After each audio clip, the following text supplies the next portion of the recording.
ये डाटा जो हमें गिवन है किसके अंदर, क्वेश्चन के अंदर, ये आपको क्वेश्चन के अंदर से निकाल लेना है। अब आपने डाटा निकाल लिया, अब आप सोल्व कीजिए। सबसे पहले निकालेंगे मोल।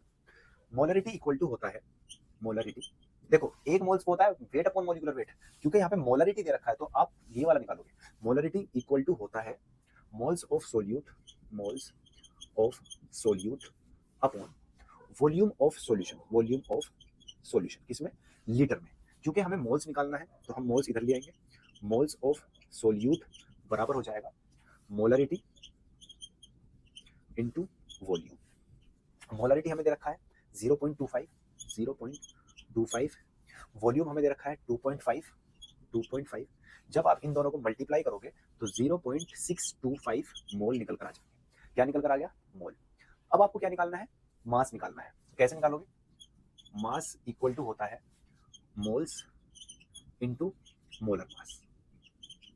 मोल्स हमारे निकल कर आए 0.625, मोलर मास कैलकुलेट करना पड़ेगा CH3OH का।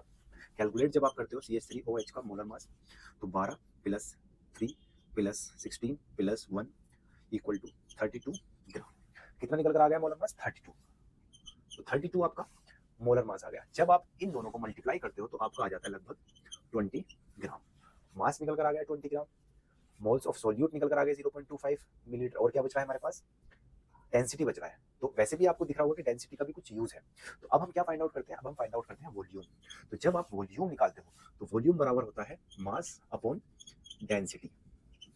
मास हमारा कितना निकल रहा है 20, डेंसिटी हमें कितना दे रखा है 793, 793। जब आप इन दोनों को डिवाइड करते हो तो आपका आंसर लगभग आता है 0.025 लीटर। अब हमें इसे किसमें करना है, मिलीलीटर में। तो ये लगभग हो जाएगा 2.25 मिलीलीटर वॉल्यूम निकल के आ गया। यही हमारा क्या है, फाइनल आंसर है ना, बिल्कुल सिंपल।